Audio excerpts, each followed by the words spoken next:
That's all. Very good point. Shri Asaduddin Owaisi. बहुत बहुत शुक्रिया सर। स्पीकर सर, मैं ये वक्फ तरमीमी बिल की मुखालिफत में खड़ा हुआ हूं।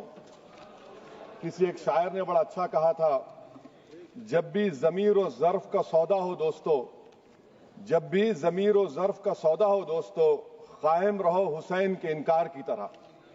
सर, ये वक्फ तरमीमी बिल भारत के गयूर मुसलमानों के ईमान पर, इबादत पर एक हमला है।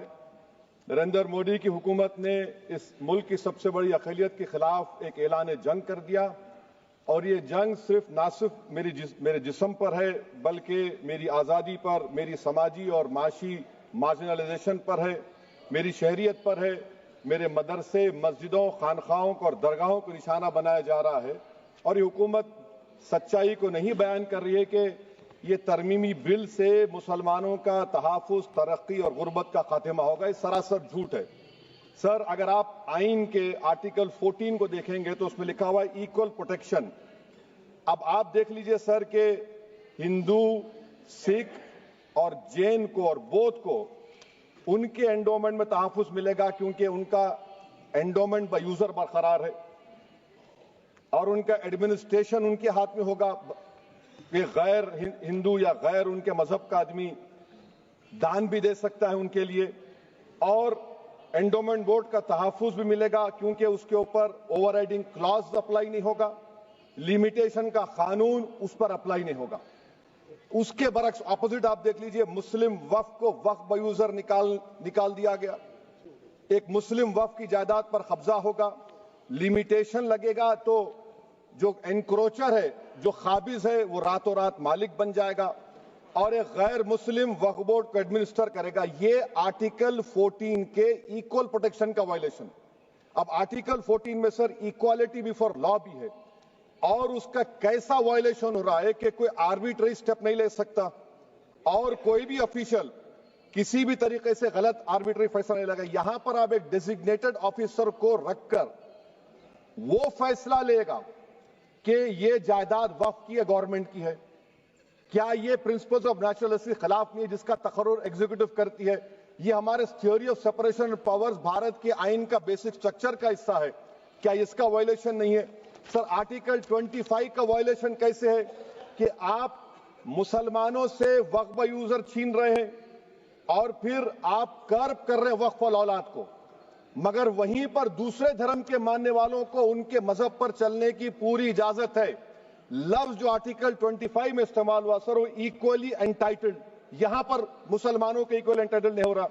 अभी हम गृह मंत्री का, वजीर दाखिला का यहां पर उनका हमने तकरीर सुनी, यहां पर वो ये कहते हैं, वजीर दाखिला, शायद वो कटमुल्ला की जबान ना कह दें, वजीर दाखिला कहने पर वजीर दाखिला ने अपने बयान में कहा कि बोर्ड और काउंसिल जो होगा वो माने वक्फ इस्लाम से अलग है। सर, अगर ये बात सच है आपकी, तो फिर आपको यह कानून बनाने की जरूरत ही नहीं है।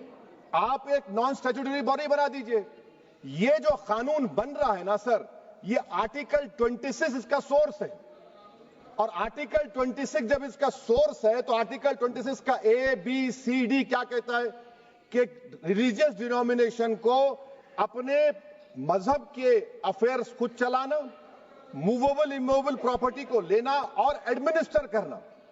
जब हिंदू धर्म को, बौद्ध धर्म को, सिखों को यह राइट दिया गया है, तो आप कैसे मुसलमानों से छीन रहे हैं? तो ये आर्टिकल 26 का ग्रेव वायलेशन है। तो सर, अब वक्फ बाय यूजर का मामला देखिए, मिनिस्टर साहब ने कहा कि एंक्रोचमेंट हो रहा है, 17,000 एंक्रोचमेंट हुए हैं। तो यही नरेंद्र मोदी की हुकूमत ने 2014 में उस वक्त के मंत्री ने एक Waqf properties eviction of unauthorised occupants bill को इंट्रोड्यूस किया। आपने विड्रॉ कर लिया 2024 में उसको। क्यों विड्रॉ किया सर आपने? जब आप मान रहे थे कि एंक्रोचमेंट हो रहा है तो आपने बिल को विड्रॉ कर लिया। अच्छा सर, अब वक्फ बाय यूजर को आपने निकाल दिया, माने कंडीशन क्या लगाए कि अगर उसमें डिस्प्यूट होगा और गवर्नमेंट प्रॉपर्टी होगी। सर, डिस्प्यूट तो है। मिसाल के तौर पर मोहिबुल्लाह साहब जिस मस्जिद के इमाम हैं, पार्लियामेंट के सामने मस्जिद है सर, 123 प्रॉपर्टीज में मस्जिद है, डिस्प्यूट चल रहा है। कल कलेक्टर या डिस्ट्रिक्ट ऑफिसर बोलेगा कि भाई साहब ये गवर्नमेंट प्रॉपर्टी है, स्टिकर लगा दिया जाएगा, मस्जिद बंद, गवर्नमेंट प्रॉपर्टी हो गई, होगी ना सर? अब ये बताइए, आप जब से यहां पर पूरे बीजेपी रूलिंग पार्टी हमको ज्ञान दे रहे हैं कुछ नहीं होगा, कुछ नहीं होगा, मैं दलील के साथ बता रहा हूं आपको। ये मस्जिद दिल्ली गवर्नमेंट बोलती हमारी है, वक्फ दिल्ली वक्फ बोलता हमारी है, तो सर वक्फ बाय यूजर, अगर मैं अपनी गवर्नमेंट के खिलाफ वक्फ बोर्ड वक्फ बाय यूजर इस्तेमाल नहीं करेगा तो क्या है सर? अच्छा, ये अमेंडमेंट जब हो जाएगा तो मुझे कहने दीजिए सर, सिर्फ प्राचीन मंदिरों की हिफाजत होगी, मस्जिदों की नहीं होगी। अब सर आप आ जाइए, अगर डिस्प्यूट मेरा एंशिएंट मॉन्यूमेंट से वक्फ का, एक मिसाल दे रहा हूं, दिल्ली में 172 वक्फ प्रॉपर्टीज एएसआई कंट्रोल में है, मैं तो हार ही गया वो, क्योंकि मेरे पास डॉक्यूमेंट नहीं है। आप कह रहे हैं कि डॉक्यूमेंट चढ़ाओ, अगर मेरा गवर्नमेंट से डिस्प्यूट चल रहा है मैं तो क्लेम ही नहीं कर सकता, क्योंकि आप जज बनेंगे, आप ही फैसला करेंगे, और जब तक आप फैसला नहीं करते वो वक्फ की प्रॉपर्टी नहीं होगी। वो प्रोविजन डाल दिया आपने। अच्छा, अगर मेरा डिस्प्यूट एंक्रोचर से होगा सर, तो एंक्रोचर में तो आपने तो 107 को डिलीट कर दिया, आप रातों रात खाबिज को, एंक्रोचर को मालिक बना रहे हैं। सर मैं ये पूछना चाहता हूं आपके जरिए हुकूमत से, एक मुंबई में एक बहुत बड़े दौलतमंद है, खोजा बरादरी का यतीम खाना था, उन्होंने 2004 या 5 में 22 करोड़ में खरीद लिया। वो केस सुप्रीम कोर्ट में कि आप उनको मालिक बनाना चाहती है लिमिटेशन एक्ट अप्लाई करके, हमको बताइए, हम जानना चाह रहे हैं। और सच्चर कमेटी ने सर 2007 में कहा कि दिल्ली के 123 प्रॉपर्टीज की मार्केट वैल्यू 6000 करोड़ की। आज हम 2025 में आ गए, क्यों आप उन प्रॉपर्टीज के खिलाफ पड़े हुए? 1976 में उस वक्त के वजीर आजम इंदिरा गांधी लेटर लिखा, इसको आप दे दीजिए, मगर आप उसको मानने को तैयार नहीं है। तो सर और एक जो झूठ फैलाया जा रहा है, management empowerment efficient development, sir this bill takes any management from the hands of Muslims, disempowers the waqf in comparison to any other stakeholder, takes away the efficiency of administration and hampers development. Waqf disempowerment in the name of efficiency, inefficiency is being created. The progress of development from pre-independence till today is sought to be destroyed. Sir अभी हमारे home minister साहब ने फजल पुकाया case का जिक्र किया। Sir मैं आपसे गुजारिश करूंगा कि होम मिनिस्टर जरा अच्छे लोगों को रखकर इंफॉर्मेशन ले। फजल पुकाया का ऑबिटर क्या है? इट इज ऑबिटर, वो रेशियो डिसेंडेंटाई नहीं है जो आपने कहा है। अच्छा सर, शेड्यूल ट्राइब के बारे में कहा, क्या शेड्यूल ट्राइब में मुसलमान नहीं होते? शेड्यूल कास्ट में नहीं होता मुसलमान, शेड्यूल ट्राइब में मुसलमान होता। तो क्या आर्टिकल 25 मेरा चला गया, आर्टिकल 26 चला गया, आर्टिकल 14 चला गया, 15 चला गया, 29 चला गया? लक्षद्वीप का एक मुसलमान एमपी है, क्या उसको राइट नहीं है क्योंकि ट्राइबल है? क्या कह रहे हैं आप? इस ऐवान को क्यों गुमराह कर रहे हैं आप शेड्यूल ट्राइब के नाम पर? सर और एक चीज जो आपको बता रहा हूं सर, अब आप जब आर्टिकल 26 से मेरा सोर्स है, तो आप सेंट्रल वक्फ काउंसिल में 22 में से 11 आप नॉन मुस्लिम को बना सकते हैं। रिलीजन न्यूट्रल आपने कह दिया, और आप बनाएंगे, क्यों बनाएंगे आप? स्टेट वक्फ बोर्ड में 7 नॉन मुस्लिम होंगे और 4 मुसलमान। क्यों होंगे? क्योंकि आप लॉ में 95 में डायरेक्ट मैनेजमेंट में ले सकते हैं 5 साल के लिए। आप वक्फ बाय यूजर को आप कलेक्टर डिस्ट्रिक्ट ऑफिसर बोलेगा ये वक्फ की प्रॉपर्टी नहीं है, तो वो वक्फ बोर्ड खामोश बैठ जाएगा, कुछ एक्शन ही नहीं लगा, क्योंकि वो आपके प्यादे हैं। अच्छा, जब आप नॉमिनेट करेंगे सर मैं मोदी गवर्नमेंट के खिलाफ नो कॉन्फिडेंस ला सकता हूं, मगर वक्फ बोर्ड का चेयरमैन जो नॉमिनेट होगा उसके खिलाफ नो कॉन्फिडेंस नहीं ला सकते, हम बिल्कुल नहीं ला सकते। क्या मजाक है बताइए आप? ये डेमोक्रेसी है। नॉमिनेट भी स्टेट गवर्नमेंट करेगी, वो अगर डिक्टेटर बन जाएगा जैसा आज भारत में हो रहा है तो वो भी नहीं हटेगा। कम से कम यहां पर तो इलेक्शन है, वहां पर तो आप 5 साल झेलते रहो उसको।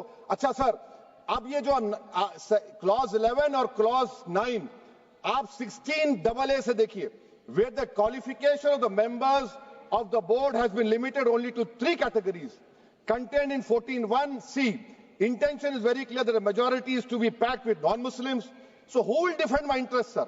If I cannot depend on the state waqf board, central waqf council, which are going to comprise non-Muslims, this in itself is a clear violation of Article 26, 14 and 15, sir. अच्छा सर, CO पहले 95 act में था कि word मुस्लिम, आपने गायब कर दिया उसको।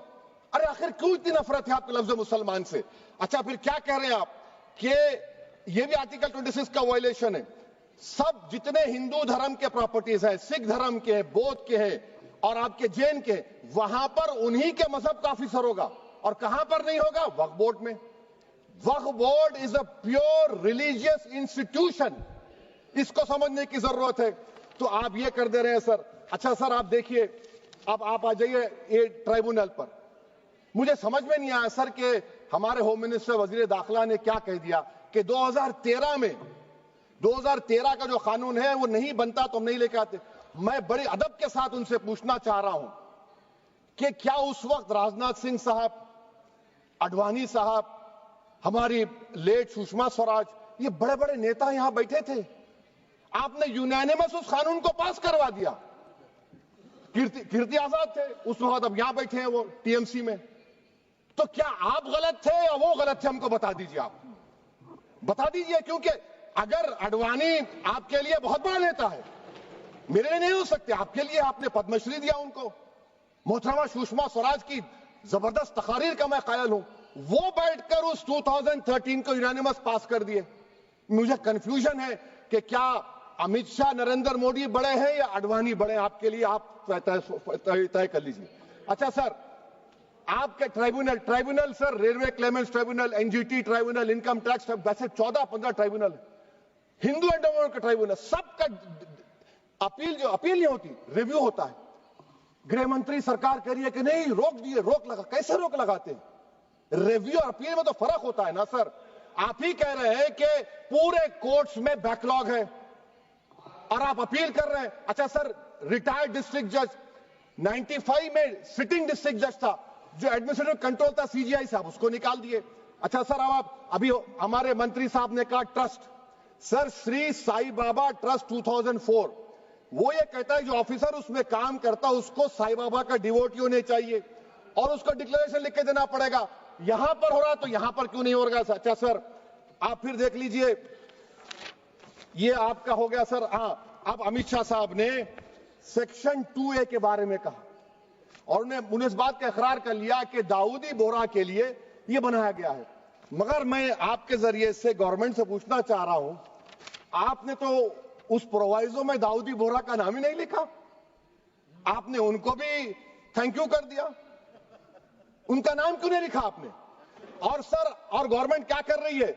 आप मुस्लिम समाज में जो बेकार किस्म के लोग हैं उनको एक रास्ता बना रहे हैं, एग्जिट दिखा रहे हैं कि तुम्हें वक्त से बचना है तो तुम्हें ट्रस्ट बना लो।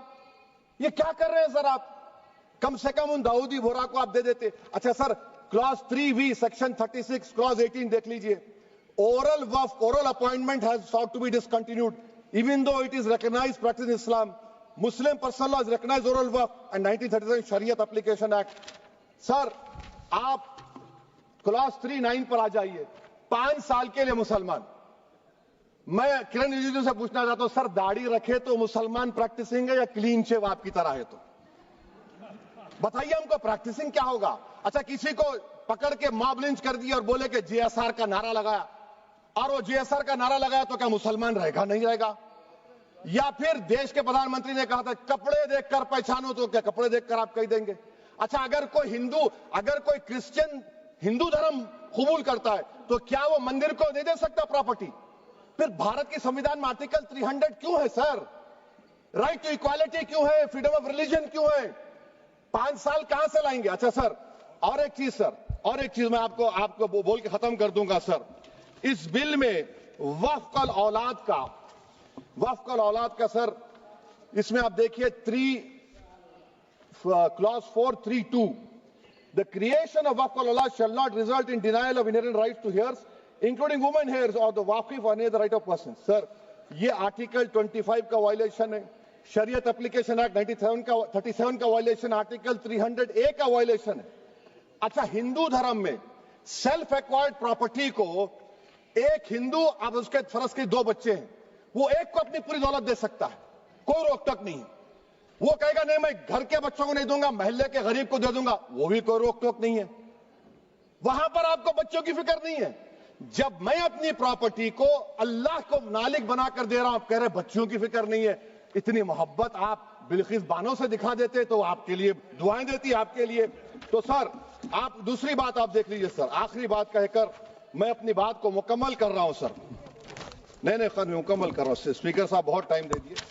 सर आप देखिए, इसमें अमित शाह साहब बोले कि इतनी प्रॉपर्टीज का कब्जा हुआ, चोरी हुई, ये हुआ। सर क्लास 2652A सेक्शन, अगर कोई प्रॉपर्टी बेचता है 2 साल की सजा थी, आपने क्या कर दिया, उसको 6 महीने कर दिया।